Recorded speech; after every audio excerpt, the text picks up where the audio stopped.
Hello everyone, welcome you all in my YouTube channel. Today I am going to discuss about GATE 2022 previous years question linear algebra. ठीक है, तो first question देख लेते हैं। ये था क्वेश्चन नंबर 56। क्वेश्चन में क्या दिया हुआ है, W1 दिया है जो एक sin r क्यूब दिया है such that x1 plus 2x2 minus x3 equal to 0, ये कंडीशन सेटिस्फाई हो रहा है। ठीक है, तो ये जो W1 दिया था, W1 का डायमेंशन क्या होगा, डायमेंशन ऑफ W1 क्या होगा वो फाइंड करना था। ठीक है, हमारे पास डायरेक्ट रिजल्ट होता है डायमेंशन ऑफ आर क्यूब, मतलब जो स्पेस दिया है उनका dimension minus number of linearly independent restrictions. Okay, restrictions. Okay, तो 3 माइनस 1 होगा तो 2 हो जाएगा। ठीक है, ऐसे। और W2 जो दिया है वो क्या है,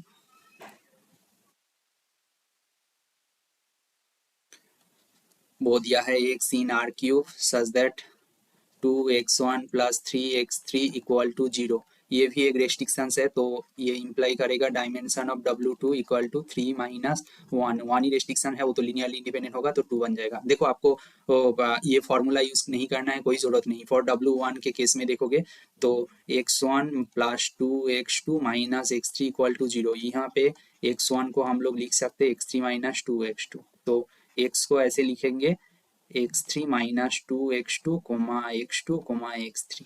ये कैसे लिखोगे, x2 into minus 2 1 0 plus x3 into 1 0 1। ये दोनों वेक्टर का कॉम्बिनेशन में लिख सकते हैं and they are linearly independent, तो they form a basis dimension of W1 equal to 2 as a basis of W1 equal to minus 2 1 0 1 0 1। तो मैं बोल दिया हूँ शॉर्टकट ट्रिक्स, मतलब ये बहुत ही आसान है। जो लोग गेट का प्रिपरेशन कर रहे हैं उनके लिए कुछ नहीं है। डायमेंशन ऑफ दैट स्पेस, मतलब जिनका सब स्पेस है आर क्यूब का, उनका dimension minus number of linearly independent restrictions, मतलब जो कंडीशन दिया होगा वो एक दूसरे के साथ लिनियरली इंडिपेंडेंट जितना नंबर होगा उनको माइनस कर देंगे तो डायमेंशन आ जाएगा। कैसे आते हैं वो मैं प्रीसियस मतलब ऐसे पूरा फाइंड करके दिखाया हूँ। ये एक बेसिस है, तो बेसिस में जितना नंबर ऑफ वेक्टर होगा वही उनका डायमेंशन बन जाता है। तो डायमेंशन ऑफ W1 आ गया 2, डायमेंशन ऑफ W2 आ गया 2। ठीक है, देखो डायमेंशन ऑफ W1 W2 दोनों इक्वल टू 2 हो गया, तो फर्स्ट ऑप्शन सही हो गया। Now dimension of W1 plus dimension of W2 minus dimension of R cube क्या होगा, वो होगा 2 plus 2 minus 3 equal to 4 minus 3 equal to 1। तो बी ऑप्शन भी सही है। नाउ लेट एक सीन W1 इंटरसेक्शन W2, मैं W1 इंटरसेक्शन W2 के बारे में डिस्कस कर रहा हूँ। इसका मतलब क्या है, x जो है वो W1 में भी है एंड इंटरसेक्शन में है, तो दोनों में ही है, W2 में है, तो दोनों कंडीशन ही सेटिस्फाई करेगा। Like x1 plus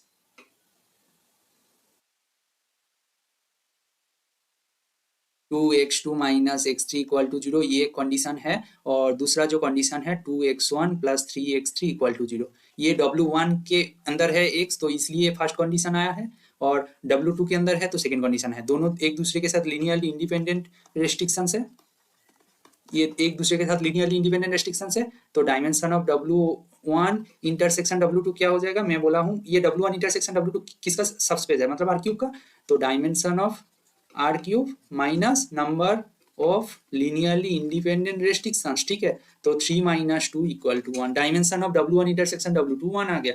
now result पता है, dimension of W1 plus dimension of W2 minus dimension of W1 intersection W2 equal to dimension of W1 plus W2। तो ये क्या हो जाएगा, ये क्या है, ये 2 है प्लस 2 है माइनस 1 है ना, तो ये हो जाएगा 4 माइनस 1 इक्वल टू 3, जो 2 के साथ तो इक्वल नहीं है बट 2 गिवन दिया हुआ है। ये ऑप्शन गलत है, ये ऑप्शन गलत है। आंसर क्या हो जाएगा, A B D। क्लियर हुआ, ऐसे ही ये क्वेश्चन को सॉल्व करते हैं। क्वेश्चन दिया है, इसको कैसे सॉल्व करेंगे देख लेते हैं। T inverse P comma cube equal to दिया गया है x कोमा y। इसका मतलब क्या है, T of x comma y equal to P comma cube दिया है। तो T of x comma y, right, T of x comma y को मैं लिख सकता हूँ x into T of 1 comma 0 plus y into T of 0 comma 1, right. Now T of 1 comma 2 equal to T of 1 comma 0 plus 2 of T of 0 comma 1 equal to 1 comma 0। T of 2 comma 1 दिया है, उसको मैं लिख सकता हूँ 1 0 plus T of 0 1 equal to 1 1, ऐसे लिख सकता हूँ। तो इसको मैं ऐसे लिखूंगा कि 2t(1) plus 4t(0) equal to क्या है 2,0 2 से मल्टीप्लाई करके लिखा हूँ, ये लास्ट जो दो है उनको सब्सट्रैक्ट कर दिया हूँ, तो क्या बन जाएगा t(0) मतलब 3t(0) मतलब वो वही 4 - 2 मतलब ये इक्वेशन से इसको सब्सट्रैक्ट कर दिया हूँ, तो क्या हो जाएगा, अच्छा माइनस ही कर लेते हैं, कोई प्रॉब्लम नहीं है, -1 -1, ठीक है, -2 क्या हुआ, इसको क्या करते हैं कि ये दोनों को ऐसे लिख दो, थ्री, ये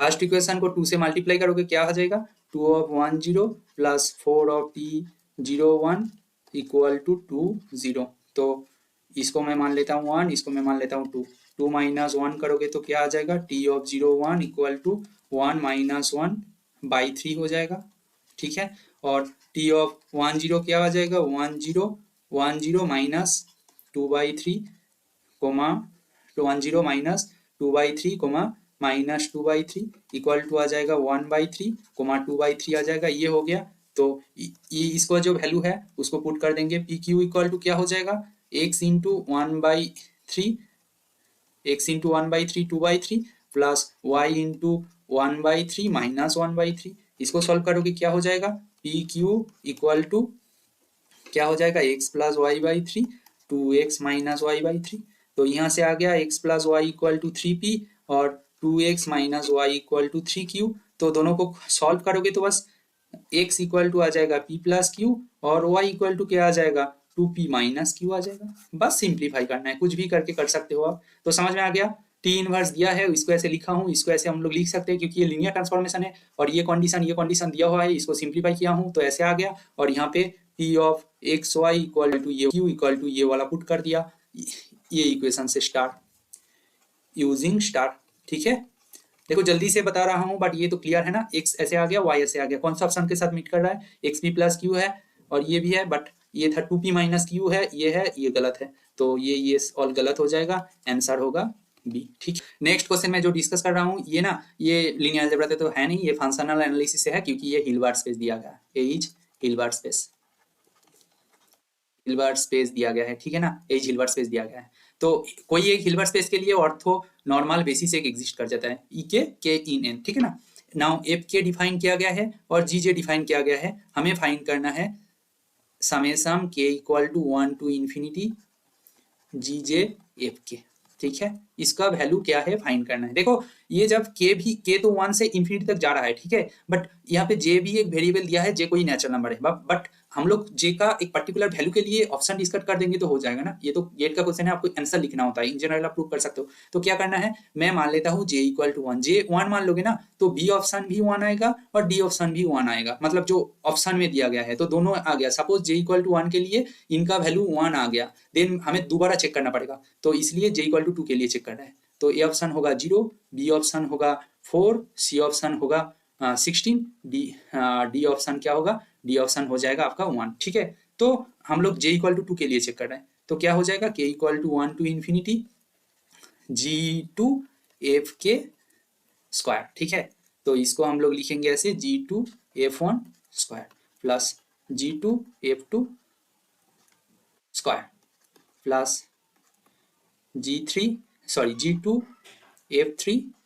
स्क्वायर प्लस ऐसे ऐसे करके जाएगा, होगा आपका क्या होगा ना, E1 माइनस E2 होगा, ये होगा E1 प्लस E2 होगा, इनका स्क्वायर प्लस इसके लिए क्या करोगे E1 माइनस E2 हो जाएगा और इसका वैल्यू होगा E2 प्लस E3 होगा, और देन बाद में जितना टर्म करोगे ना तो E1 minus E2 E3 plus E4, और ये बोला गया है प्लस डॉट डॉट करके जाएगा, तो इनके लिए क्या होगा बीच के E1 का इनर प्रोडक्ट करोगे तो 1, E1 E2 करोगे तो 0, E2 E1 करोगे तो 0, E2 E2 करोगे तो -1, इनका होल स्क्वायर प्लस ये E1 E2 करोगे तो 0 प्लस E1 E3 करोगे तो 0 माइनस E2 E2 करोगे तो 1, E2 E3 0, ठीक है, ये हो गया, बाकी जो है EI EJ इक्वल टू 0 होता है, I not equal to J होगा तो पूरा के पूरा 0 हो जाएगा, आंसर आपका आ जाएगा 1, तो इसका वैल्यू J इक्वल टू 2 मान लिया तो आंसर आ रहा है 1, तो आंसर क्या हो जाएगा, डी ऑप्शन। ठीक है, देखो अभी नेक्स्ट क्वेश्चन जो है उसको डिस्कस कर लेते हैं। ये दिया है एक्स नॉट क्या दिया है, x in x such that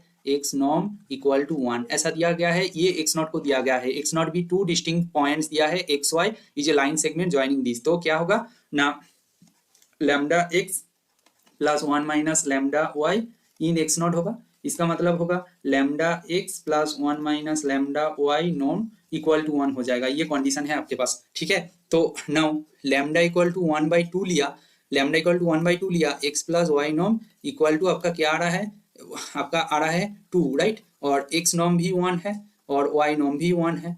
तो ये जो कंडीशन है और ये दोनों का सम, तो ये वाला कंडीशन होल्ड हो रहा है, राइट, ये वाला कंडीशन होल्ड हो रहा है। बट ये क्या होगा, इनका स्क्वायर 2 स्क्वायर इक्वल टू 4 होगा, 4 not equal to 1 square plus 1 square, ये ऑप्शन तो ऐसे ही डिस्कार्ड हो जाएगा। और बट ये वाला ऑप्शन भी होल्ड हो रहा है, इसका वैल्यू 2 है, इसका वैल्यू भी 2 है, तो दोनों होल्ड हो रहा है। Now let x and y are linearly dependent, that imply करेगा y equal to k x. So वो स्टार जो इक्वेशन है उनको इंप्लाई करोगे तो lambda x plus 1 minus lambda k x equal to 1। यहाँ से एक्स नॉम, जैसे एक्स नॉम इक्वल टू 1 है तो इसको यूज करोगे तो हमारे पास बन जाएगा 1 minus lambda k mod equal to 1। Lambda equal to 1/2 मान लिया तो क्या होगा, लोगे तो 1 प्लस के मॉड इक्वल टू 2 बन जाएगा, जहां से k इक्वल टू एक तो 1 बनेगा -3 बनेगा, नॉट पॉसिबल ना, तो देयरफॉर और x and y are linearly independent होगा। तो x and y are linearly independent, ये तो डिपेंडेंट दिया है, ये काट हो जाएगा, ये डिपेंडेंट दिया है, ये काट हो जाएगा, आंसर होगा आपका। ठीक है, क्वेश्चन देख लेते हैं, ये क्वेश्चन को कैसे सॉल्व करोगे।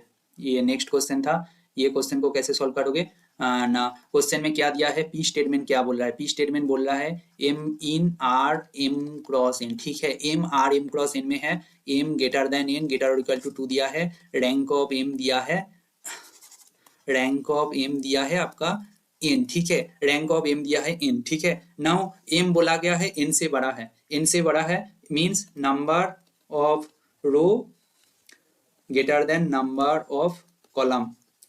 ठीक है, और rank of M equal to number of column. ठीक है, ये दिया गया है आपको, नंबर ऑफ कॉलम के साथ इक्वल टू दिया गया है। इसका मतलब है एम एक्स इक्वल टू 0 का जो नाल स्पेस होगा, नाल स्पेस का डायमेंशन क्या होगा, 0 होगा। तो always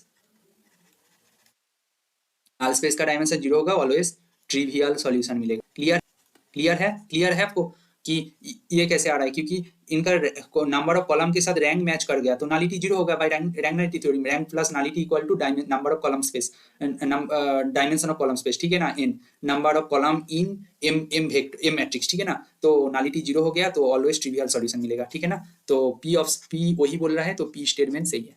what about Q, E Q equal to 0, इसका मतलब ई नील पोटेंट, ई नील पोटेंट होगा तो all eigen values of e are 0, तो all eigen values of e square e cube, e cube नहीं, ई स्क्वायर चाहिए मेरे को, e square are 0, all eigen values of I plus e square are क्या होगा, 1 होगा, क्योंकि आई के लिए आइगन वैल्यूज ऑल 1 होता है, ई स्क्वायर के लिए 0 होता है, दोनों का सम 0 इक्वल टू 1 करके होगा, सबका होगा। तो डिटर्मिनेंट क्या होगा, determinant of I plus e square होगा, product of eigen values of 1 plus e square means 1 cross करके चला जाएगा, जितना ऑर्डर का होगा मैट्रिक्स तो उनका डिटर्मिनेंट 1 हो जाएगा, जो नॉट इक्वल टू 0 है। बट ये क्लेम कर रहा है ये सिंगुलर है, डिटर्मिनेंट नॉन 0 है तो नॉन सिंगुलर है, ये गलत है।